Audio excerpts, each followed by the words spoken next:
વિદ્યાર્થી મિત્રોનું હાર્દિક સ્વાગત છે। આપણે હવે આજે શું જોવાના છે અને શું જોઈ ગયા હતા। પહેલા તો એ દર વખતનો આપણો રૂટીન ક્રમ મેમરી રિકોલ કરવાનો। શું મેમરી રિકોલ કરશો?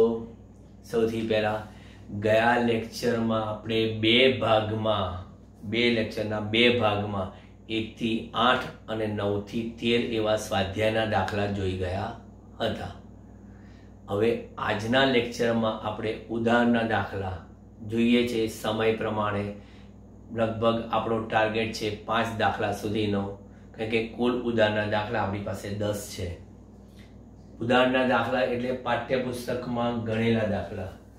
પાઠ્યપુસ્તકમાં ઓલરેડી દાખલા ગણીને આપેલા છે, પરંતુ છતાં પણ આપણે એને સમજાવવાનો એક નમ્ર પ્રયાસ કરીએ છીએ।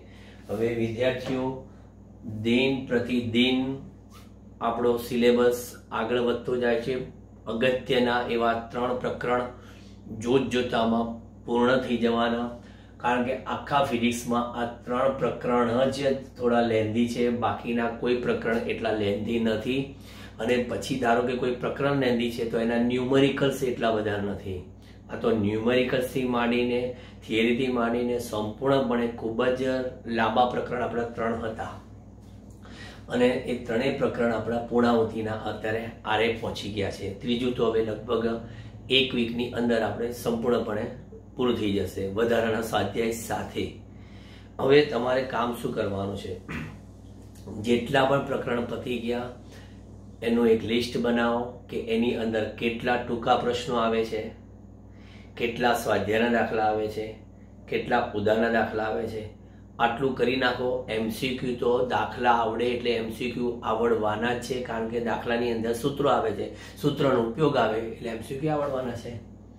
હવે આપણે જાજો સમય તમારો નથી બગાડવો, સીધા આપણે પહોંચી જઈએ ઉદાહરણના દાખલા નંબર 1માં।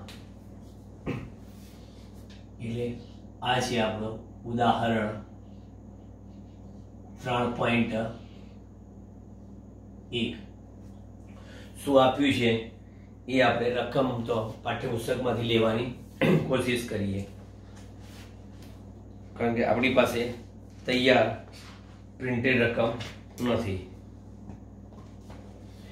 અહીં આગળ દાખલો 2 ભાગમાં છે અને બીજા ભાગમાં પાછા 2 પેટા વિભાગ છે। તો આપણે પહેલા એ વિભાગની વાત કરીએ। શું કહે છે?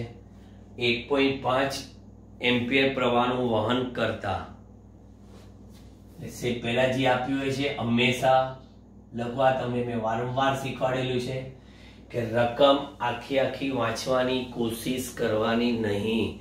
રકમ આખી વાંચવાની કોશિશ કરવાની નહીં। રકમની એક લાઈનમાં વચ્ચે જે બી ભૌતિક રાશિ આવે એને વિથ પ્રોપર યુનિટ એટલે કે સાચા એકમ સહિત, યોગ્ય એકમ સહિત એને રજૂ કરો। ત્યાર પછી ક્ષેત્રફળ આપ્યું છે 1 × 10⁻⁷। હવે 1 × 10⁻⁷ એવું ના લખવું હોય તો આપણે લખીએ સીધું કેટલું? 10⁻⁷ મીટર સ્ક્વેર ક્ષેત્રફળ, બરાબર? આ આપણું એનું ક્ષેત્રફળ ધરાવતી તારમાંથી વહન પામતા ઇલેક્ટ્રોનનો સરેરાશ ડ્રિફ્ટ વેગ ગણો। એટલે એને કીધું એ પ્રમાણે વીડી આપણને શોધવાનું કે છે। ઓકે, ચલો સરેરાશ ડ્રિફ્ટ વેગ શોધો। હવે એવું ધારો કે દરેક કોપરનો પરમાણુ લગભગ 1 વાહક ઇલેક્ટ્રોન આપે છે, એટલે અહીંયા આગળ કોપર એટલે કે Cu ની સંયોજકતા P બરાબર કેટલી છે? 1। 1 ઇલેક્ટ્રોન આપે છે, સંયોજકતા 1 એની। ચલો પછી કોપરની ઘનતા ડેન્સિટી D 9 × 10⁻³ 9 × 10⁻³। એણે એવું કીધું છે કે કોપરના 1 મીટર ક્યુબ કોપરની ઘનતા એટલે 1 મીટર ક્યુબનું દળ। પછી પરમાણુ દળાંક એટલે માસ એમ બરાબર 63 પોઈન્ટ કેટલા છે 5 63.5 યુ 63.5 યુ બસ આટલી માહિતી આપણને આગળ છે.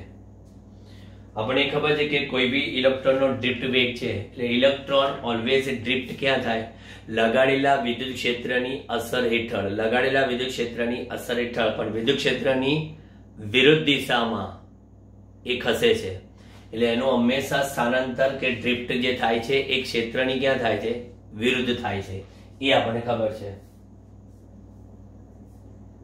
એટલે આપણને હવે અહીંયા આગળ સમીકરણ અધુ યાદ હોય તો I બરાબર તમને શું થાય આવડે ને I બરાબર આવડે ને એટલે મારે અહીંયા આગળ ડ્રિફ્ટ વેગ શોધવો હોય તો તમને I આપેલા હોવા જોઈએ આ સાહેબ આપેલા છે તો છે જ પછી અહીંયા આગળ A આપેલા હોવા જોઈએ આ સાહેબ એ પણ છે N આપેલા હોવા જોઈએ નથી E આપેલા હોવા જોઈએ એ તો ખબર છે 1.6 × 10⁻⁹ તો આ જ્યાં N બરાબર શું છે તો કે Cu માં ઇલેક્ટ્રોનની સંખ્યા ઘનતા Cu માં ઇલેક્ટ્રોનની સંખ્યા ઘનતા હવે Cu માં ઇલેક્ટ્રોનની સંખ્યા ઘનતા મારે શોધવાની છે એટલે એ મને હજી ખબર નથી એટલે આપણે હવે કહીએ કે તાંબાનું કદ V બરાબર શું m/d તાંબાનું કદ V બરાબર m/d તો V બરાબર m/d એટલે આપણે લખવાના કે V બરાબર m કેટલા છે 63.5 63.5 એ શું થયા ખબર છે એક્ચ્યુઅલી ગ્રામ પ્રતિ મોલ થયા બરાબર એટલે આ થશે 63.5 ગુણ્યા 10⁻³ કિલોગ્રામ પ્રતિ મોલ અને ઘનતા કેટલી 9 × 10⁻³ એટલે આનું કન્વર્ઝન મેં એટલું કર્યું 63.5 ગુણ્યા 10⁻³ કિલોગ્રામ પ્રતિ મોલ બરાબર એટલે અહીંયા આગળ મને V મળશે 63.5 ગુણ્યા 10⁻⁶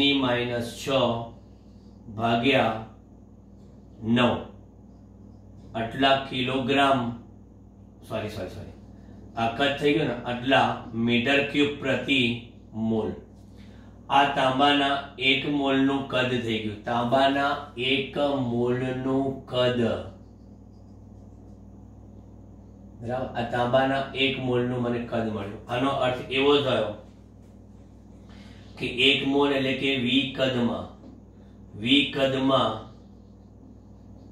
Cu ના પરમાણુઓની સંખ્યા કેટલી એવોગેડ્રો નંબર જેટલી એટલે આટલા મોલ ઇનવર્સ બરાબર તો 1 મીટર ક્યુબ કદમાં Cu ના પરમાણુઓની સંખ્યા n બરાબર કેટલી સિમ્પલ ત્રિરાશી માનવાની છે સિમ્પલ હું જરા કેલ્ક્યુલેટર લઈ આવું પછી બરાબર n બરાબર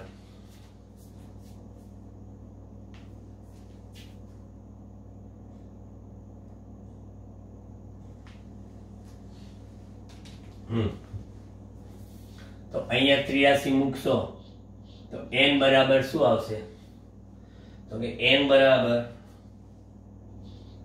6.02 × 10⁻23 ભાગ્યા કેટલા V ભાગ્યા V એટલે V ની કિંમત મૂકીએ તો 6.02 × 10⁻23 ભાગ્યા V એટલે મેં હજી સાદુરૂપ નથી આપ્યું આનું 63.5 ગુણ્યા 10⁻⁶ અને 9 ઉપર ગયા એટલે એક્ચ્યુઅલી આ મને મળે શું કે આટલા પરમાણુઓ 1 મીટર ક્યુબમાં હોય આટલા પરમાણુ 1 મીટર ક્યુબમાં બરાબર. હવે આપણને એક પરમાણુ દીઠ એક ઇલેક્ટ્રોન્સ મળે છે, એટલે કે સંયોજકતા કેટલી છે? 1 છે. બરાબર. એટલે 1 ઇલેક્ટ્રોન્સ મળે છે. તો માટે 1 મીટર ક્યુબ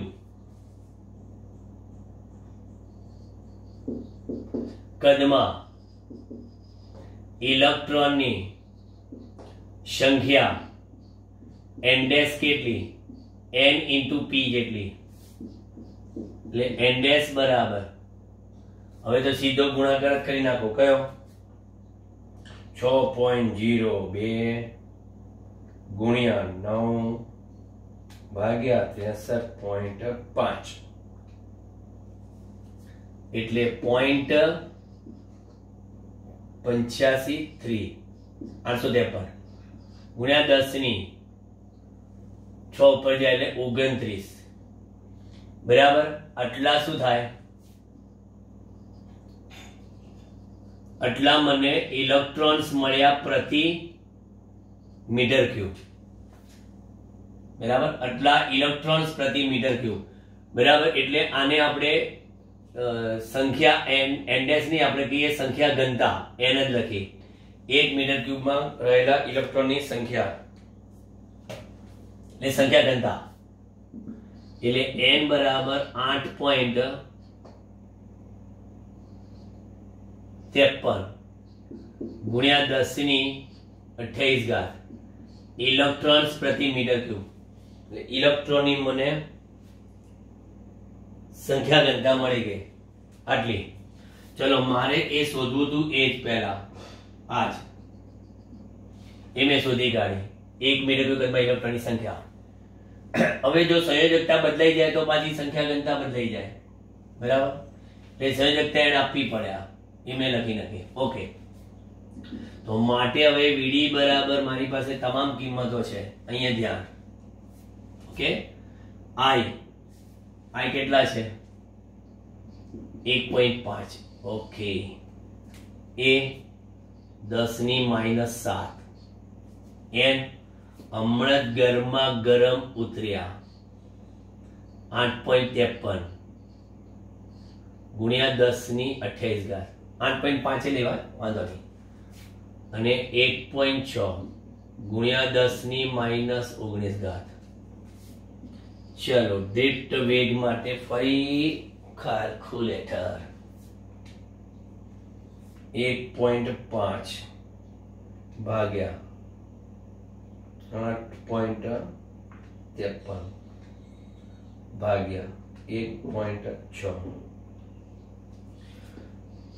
0.1099 10 ની ઘાત. 10 ની ઘાત કરવી છે આપણે. 28 માંથી 19 બાદ થાય એટલે 9. બરાબર. હજી ફરી જોઈ લઈએ. 28 10 ની ઘાત -19 9. હા, પછી 9 અને એમાંથી પાછા 7 બાદ થાય ને 2 એટલે 10 ની -2 ઘાત.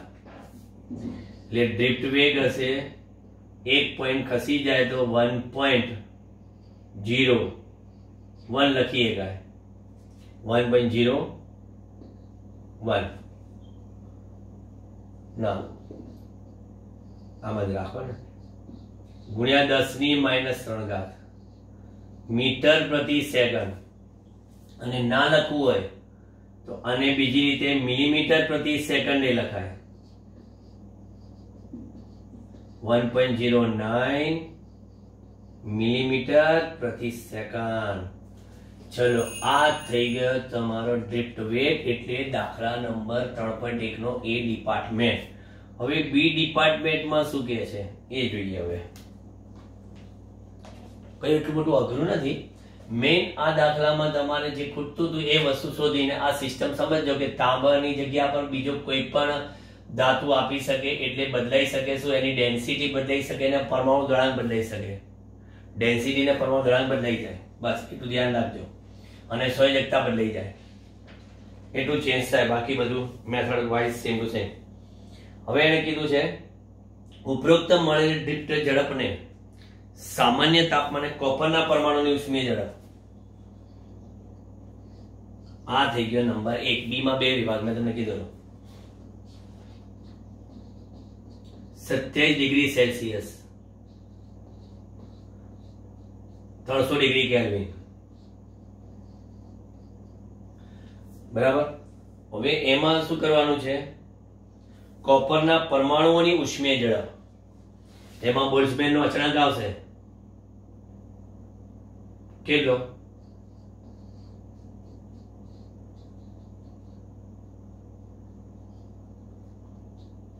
(1.38×10⁻23). આ ચોપડી વાળા એક ગણતરી કરવાની કોઈ તસદી લીધી નથી. 1.38×10⁻23 બરાબર આવે છે ને? ઓકે. હા, પાછું શું બ્લર થઈ જાય તો પાછું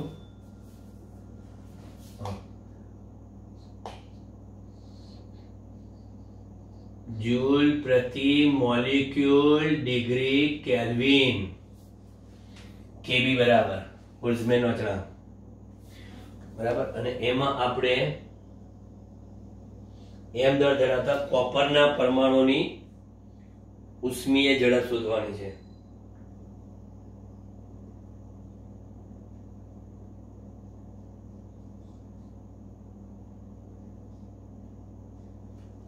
કોપરના પરમાણુની ઉષ્મીય ઝડપ, એમાં આપણે એમ આપેલા છે કેટલા, 63.5 યુ. 63.5 યુ છે આપણી પાસે, બરાબર. તો એને આપણે એટમિક માસ યુનિટને કિલોગ્રામમાં ફેરવવા હોય તો કેટલા થાય, 63.5 ગુણ્યા 1.66 ગુણ્યા 10⁻27 કિલોગ્રામ એટમિક માસ યુનિટ. કે આમાં પરમાણુની પર્ટિક્યુલર વાત કરેલી છે. આમાં આપણે પરમાણુના અંદર ઇલેક્ટ્રોનની સંખ્યા ઘનતા શોધવી હતી, એટલે આટલે કિલોગ્રામમાં ફેરવવા માટે આપણે આ લીધું. અને એ જે ઝડપ શોધવી છે એ એક્ચ્યુઅલી VRMS શોધવાની થાય, કારણ કે આપણને ખબર છે કે એવરેજ ઓફ 1/2 mv² બરાબર 3/2 kBT. આવી ફોર્મ્યુલા અગાઉ 11માં ગતિવાદમાં તમે ભણી ગયા છો, બરાબર. એટલે અહીંયા આગળ એવરેજ ની વાત આવી ગઈ, તો અહીંયા VRMS બરાબર √ કેટલા 3 kBT અપોન કેટલા m. આ એની રૂટ મીન સ્ક્વેર ઝડપ આવશે. હવે આ રૂટ મીન સ્ક્વેર પરમાણુની શોધવાની છે, એટલે માટે cu પરમાણુની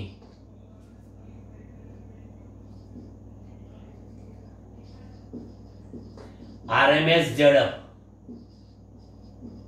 VRMS બરાબર √3 ગુણ્યા 1.38 ગુણ્યા 10⁻23 ભાગ્યા 63.5 1.66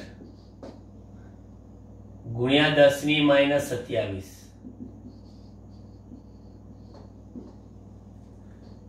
√. બહુ જ ચીવટતાથી કેલ્ક્યુલેટરની ગણતરી કરીએ. 3 ગુણ્યા 1.38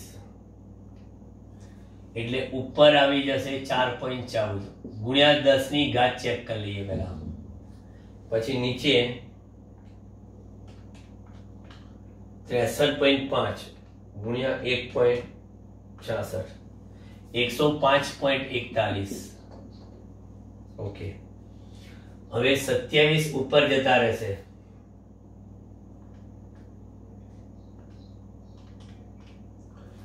એટલે 10⁴. ચલો બેકી સંખ્યામાં આવ્યું, કોઈ પ્રોબ્લેમ નથી.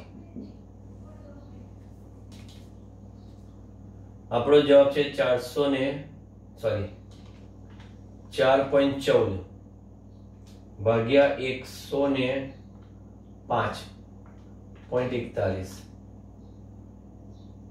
આટલા આયા.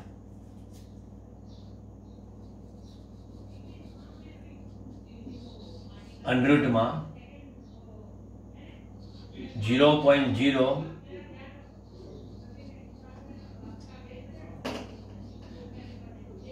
3927 ગુણ્યા 10 ની 4 ઘાત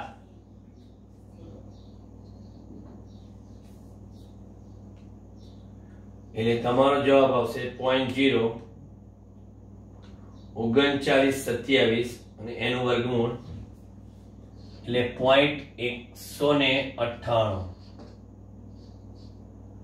ગુણ્યા 10 ની 2 ઘાત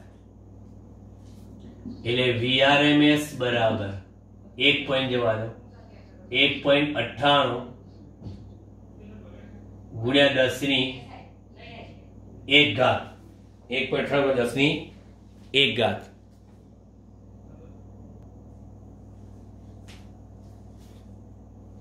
ચાલો ફરી જોઈ લઈએ આપણે ટેલી. આપણે એક ભૂલ કરીએ, અહીંયા આગળ તાપમાન તો મૂકવાનું રહી ગયું, પછી ઝડપમાં લોચા જ પડે ને. 300 લખવાનું રહી ગયા હતા. હવે 300 લખી નાખો એટલે અહીંયાનો ઉપરનો જવાબ બદલાઈ જાય. નીચેનો જવાબ તો નહીં બદલાય, ઉપરનો જવાબ બદલાઈ જાય. એક કયો થઈ જશે કે 3 ગુણ્યા 1.38 ગુણ્યા 300 1242 થઈ જાય. અને 1242 થઈ જાય તો એની ભાગ્યા 105.41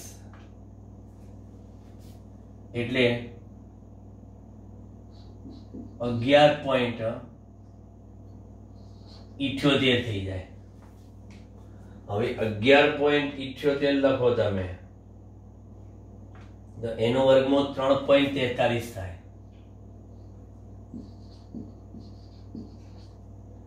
અને 3.43 લખો એટલે 343 મીટર પ્રતિ સેકન્ડ. આઈ મીટર પ્રતિ સેકન્ડ, આઈ મીટર પ્રતિ સેકન્ડ. VRMS આટલું આવ્યું. કમ્પેરિઝન કરો કે VD ને અને VRMS ના વેગમાં, તો એની કમ્પેરિઝન આવી થાય VD ભાગ્યા VRMS. VD મારા છે કેટલા 1.09 ગુણ્યા 10 ની કેટલી -3 ભાગ્યા 3.43 ગુણ્યા કેટલા 10 ની 2. કમ્પેરિઝન કોપરના પરમાણુની ઝડપની સાથે ઇલેક્ટ્રોનની ઝડપ એટલે મીન્સ કે એનો ડ્રિફ્ટ વેગની ઝડપની કમ્પેરિઝન કોપરના પરમાણુની RMS ઝડપ સાથે જોઈએ. 1.09 ભાગ્યા 3.43 0.3177 ગુણ્યા 10 ની -5 એટલે આ ડ્રિફ્ટ વેગ જે છે એ 3.18 ગુણ્યા 10 ની -6 ઘાત VRMS જેટલો હોય. એટલે કહી શકાય કે VD is less than VRMS. Okay, એટલે આ એક વસ્તુ થઈ ગઈ. પછી પૂછ્યું છે બીજો પેટા ડિપાર્ટમેન્ટ. બીજામાં શું કીધું છે એ જોઈ લઈએ આપણે. સુવાહકમાં પ્રસરતા વિદ્યુત ક્ષેત્રની ઝડપ એ વિદ્યુત ચુંબકીય તરંગ જેટલી છે. એટલે કે સુવાહકમાં વિદ્યુત ક્ષેત્રની ઝડપ c બરાબર 3 ગુણ્યા 10 ની 8 ઘાત મીટર પ્રતિ સેકન્ડ છે, બરાબર. તો આની સાથે જ આપણે કમ્પેરિઝન કરી લઈએ કે vd by c 1.09 into 10⁻³ divided by 3 into 10⁸. ચલો એની સાથે સરખામણી કરી લઈએ, પૂરો સંતોષ મેળવી લઈએ આપણે. 1.09 ભાગ્યા 3 એટલે 0.36 ગુણ્યા 10 ની -11, બરાબર. ગુણોત્તર છે એટલે ગુણોત્તરમાં કોઈ એકમ લખતા નહીં પાછા. એટલે અહીંયા આગળ vd બરાબર કેટલા 1 પોઈન્ટ જવા દો 3.63 ગુણ્યા 10 ની -12 ઘાત કોના કરતા c કરતા. ઓકે તો પછી અહીંયા vd is a very very very very much હજી very much less than c. તમારા ઇલેક્ટ્રોનની ડ્રિફ્ટ ઝડપ જોઈ લો તમે. ઇલેક્ટ્રોનની ડ્રિફ્ટ ઝડપ કોપરના પરમાણુની ડ્રિફ્ટ ઝડપ કરતા ઓછી છે અને સુવાહકમાં વિદ્યુત ક્ષેત્રની ઝડપ કરતા તો બહુ જ ઓછી છે. અને આપણી ઇલેક્ટ્રોનની ડ્રિફ્ટ ઝડપ જે આવી એ આટલી આવી. જોઈ લો બરાબર દાખલો. 3 માર્ક્સમાં પૂછાય, 4 માર્ક્સમાં પૂછાય, એમની મરજી, એમને કેટલા માર્ક્સમાં પૂછવો છે, બરાબર. 3 પૂછવું હોય કારણ પૂછે નહીં ત્યારે આમાંથી એકાદ વિભાગે પૂછવો હોય તો પૂછી શકે. મોસ્ટ ઇમ્પોર્ટન્ટ પહેલો વિભાગ છે.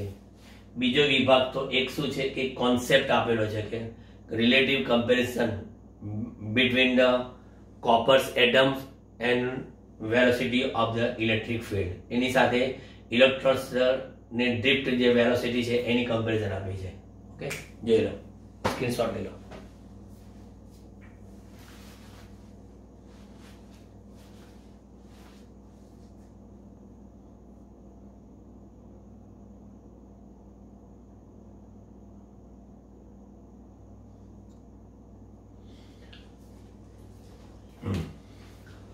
ઉદાહરણ 3.3. હવે તમને 3.3 કેમ? ઉદાહરણ 3.2 ક્વેશ્ચન આન્સર ટાઈપનો છે, બરાબર. અને ચોપડીમાં એના બધા ક્વેશ્ચન આન્સર આપેલા છે. એમાં તમને કાંઈ પણ ડાઉટ હોય, તમને એમાં ના ખબર પડે તો મને 2 તડક લાઈવ લેક્ચર્સમાં પૂછી શકો છો. આપણે કેલ્ક્યુલેશનમાં જ વધારે ઇન્ટરેસ્ટ ધરાવીએ છીએ કારણ કે જે સૂત્રનો વ્યવસ્થિત ઉપયોગ થતા હોય એવા જ દાખલાઓ ગણવાની મજા આવે છે. બાકીના તો ડિસ્ક્રિપ્ટિવ ટાઈપ તો તમારે સમજી લેવાના. એટલે ક્વેશ્ચન આન્સરમાં છે. ઉદાહરણ 3.1માં જે વાત કરી છે ને એના સંદર્ભમાં બધું કીધું છે. હવે આવે છે આપણે ઉદાહરણ 3.3. શું આપ્યું છે જોઈએ. એક ઇલેક્ટ્રિક ટોસ્ટરમાં ગરમ કરવા માટે નાઇક્રોમ ધાતુના તારનો ઉપયોગ કર્યો છે, મિશ્ર ધાતુ. હવે તેમાંથી અવગણ્ય પ્રવાહ પસાર કરવામાં આવે છે.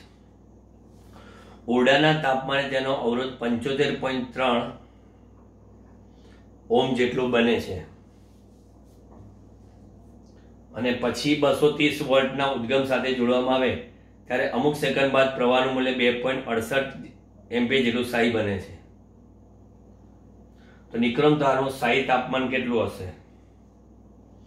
સેમ આ ટાઈપનો દાખલો આપણે આવી ગયો હતો સ્વાધ્યાયમાં, છતાંય આપણે જોઈ લઈએ છે. અહીંયા આગળ પહેલા સંદર્ભ તાપમાન θ0 બરાબર 27 ડિગ્રી સેલ્સિયસ લઈ લઈએ છે અને એ વખતે અવરોધ આપણને કેટલો કીધો છે? અવગણ્ય પ્રવાહ છે એટલે એ વખતે અવરોધ 75.3 ઓહ્મ જેટલો અચળ રહેશે. એટલે 75.3 ઓહ્મ જેટલો અવરોધ. પછી એણે શું કર્યું? 230 વોલ્ટનો ઉદ્ગમ સાથે જોડ્યો. તો 230 વોલ્ટના ઉદ્ગમ સાથે જોડ્યા બાદ પ્રવાહ 2.68 એમ્પિયર જેટલો સ્થાયી બને. તો પછી આપણી પાસે r થીટા જે મળ્યો ને એ due to the voltage and current એના લીધે મળ્યો. r થીટા કેટલો વોલ્ટેજ? તો કે 230 વોલ્ટ. અને પ્રવાહ કેટલો? તો કે 2.68 એમ્પિયર. તો પછી એ કેલ્ક્યુલેશન થી કરીએ આપણે હવે. 230 ભાગ્યા 2.68 85.82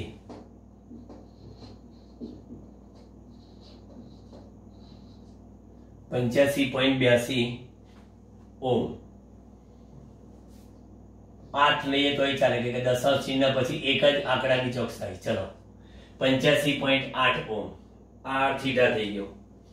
આલ્ફા આપણને આપેલો છે 1.7 ગુણ્યા 10⁻⁴ ડિગ્રી સેલ્સિયસ ઇન્વર્સ. આ આપણને આલ્ફા આપેલો છે. તો પછી એ નિક્રોમ ધાતુના તારનું તાપમાન કેટલું હશે? તો તમે પોતે વિચારી શકો છો કે સેમ આ જ રીતના દાખલો ઓલરેડી સ્વાધ્યાયમાં આપણે ગણેલો. બરાબર, કંઈક આ બાજુના પોર્શનમાં આવેલો એક દાખલો. હવે અહીંયા આપણી પાસે સૂત્ર છે r થીટા બરાબર r0 into 1 plus alpha into theta minus theta 0. આવું લખી શકીએ. માટે r થીટા ભાગ્યા r0 બરાબર 1 plus alpha into theta minus theta 0 થાય. r થીટા આપણી પાસે કેટલો છે? તો કે 85.8 ભાગ્યા કેટલા? તો કે 75.3 બરાબર 1 પ્લસ 1.7 ગુણ્યા 10⁻⁴ કેટલા? 4. થીટા માઇનસ કેટલા? 27. ઓકે, આપણે સાદુરૂપ આપીએ 85.8 ભાગ્યા 75.3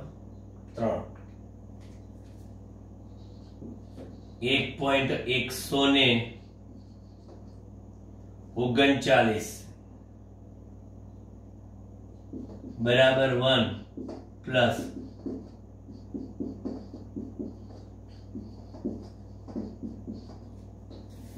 આ 1 આ બાજુ આવી જાય એટલે 0.139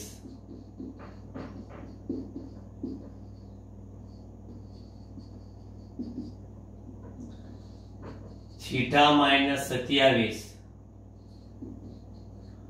0.139 ભાગ્યા 1.7 0.139 ભાગ્યા 1.7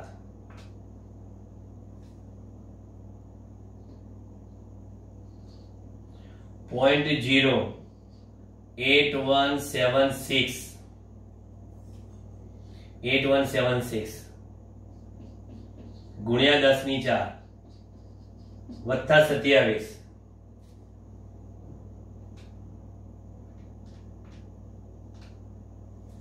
એટલે તમારી પાસે થીટા બરાબર 817.6 વત્તા 27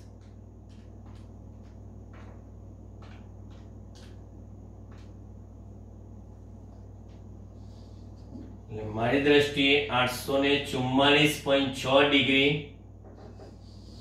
સેલ્સિયસ જવાબ હોવો જોઈએ.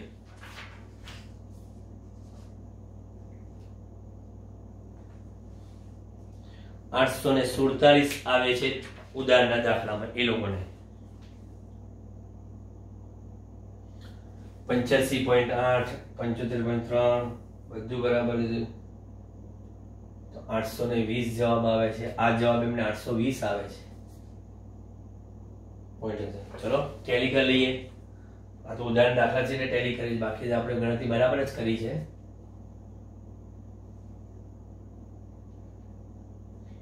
કે 85.8 ભાગ્યા આપણે 75.3 કર્યા 1.139 1.139 બીજા 4 રાખ્યા એમણે એટલે 1.139 ઓકે બરાબર છે તો 0.139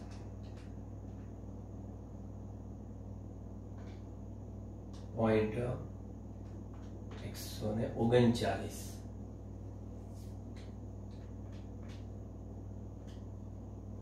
ભાગ્યા 1.7 817.6 સાચો છે સાચો છે દાખલો આપણો એ તો પછી શું છે પોઈન્ટ આગા પછી જે લીધા કરીએ તો થાય એક તો પોતે જવાબ ડાયરેક્ટ ગણવા છે અને લખ્યું છે 820 ડિગ્રી સેલ્સિયસ મળશે આ જવાબ એમ કે છે 820 ડિગ્રી સેલ્સિયસ મળે એમાં 27 મને 847 કરે છે ચલો પછી ઉદાહરણ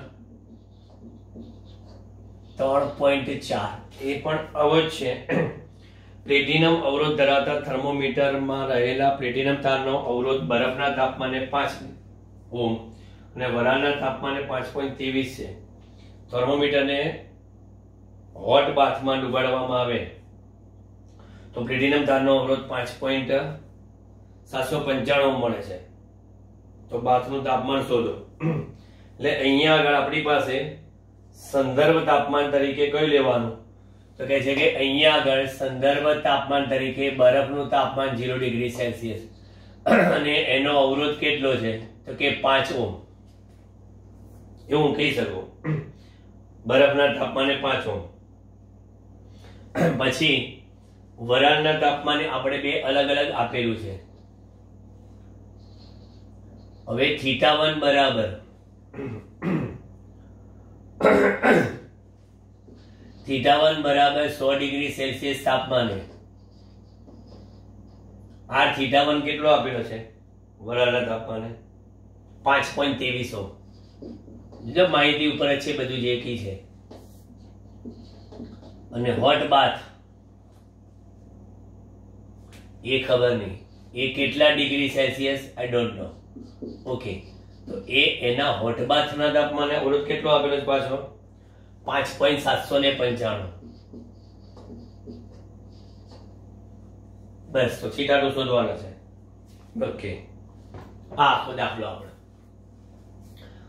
આપણી પાસે r θ બરાબર r0 into 1 plus alpha into theta minus theta 0 okay તો r θ બરાબર r0 into 1 plus alpha theta કેમ કારણ કે theta 0 બરાબર કેટલા 0 સંદર્ભ તાપમાન ઓકે r θ બરાબર r0 into r0 alpha theta કૌંસ છૂટો પાડ્યો r0 plus r0 alpha theta તો પછી r θ minus r0 બરાબર કેટલા r0 alpha theta લખાય clear okay r θ1 minus sorry બરાબર r0 into alpha બીજું r θ2 minus r0 બરાબર કેટલા r0 alpha into θ2 બંને સમીકરણનો ગુણોત્તર કરો r θ1 minus r0 divided by r θ2 minus r0 બરાબર r0 alpha θ1 r0 alpha θ2 r0 r0 cancel alpha alpha cancel હવે r θ1 કેટલા છે આપણી પાસે 5.23 ઓછા 5 5.795 ઓછા 5 θ1 100 ભાગ્યા θ2 જોઈ લો એટલે અહીંયા આગળ 0.23 0.795 બાદબાકી કરી 100 ભાગ્યા θ2 હોટ બાથનું તાપમાન θ2 બરાબર કેટલા? 0.795 ગુણ્યા 100 ભાગ્યા 0.23. ચાલો હવે કેલ્ક્યુલેટર કે છે 0.795 ગુણ્યા 100 ભાગ્યા 0.23, 345.6 ડિગ્રી સેલ્સિયસ હોટ બાથનું છે. 65 છે એટલે અમને વાંધો નહીં. આમાં એને કે સાચા છે તમે બરાબર. એને ટૂંકમાં બતાવી દીધો દાખલો, બહુ ટૂંકમાં. વાહ ભાઈ વાહ. ચલો પછી પાંચમો દાખલો થોડો લાંબો છે એટલે આપણે એને બીજા બોર્ડમાં જોઈ લઈશું. આ જોઈ લો, નજર મારી લો.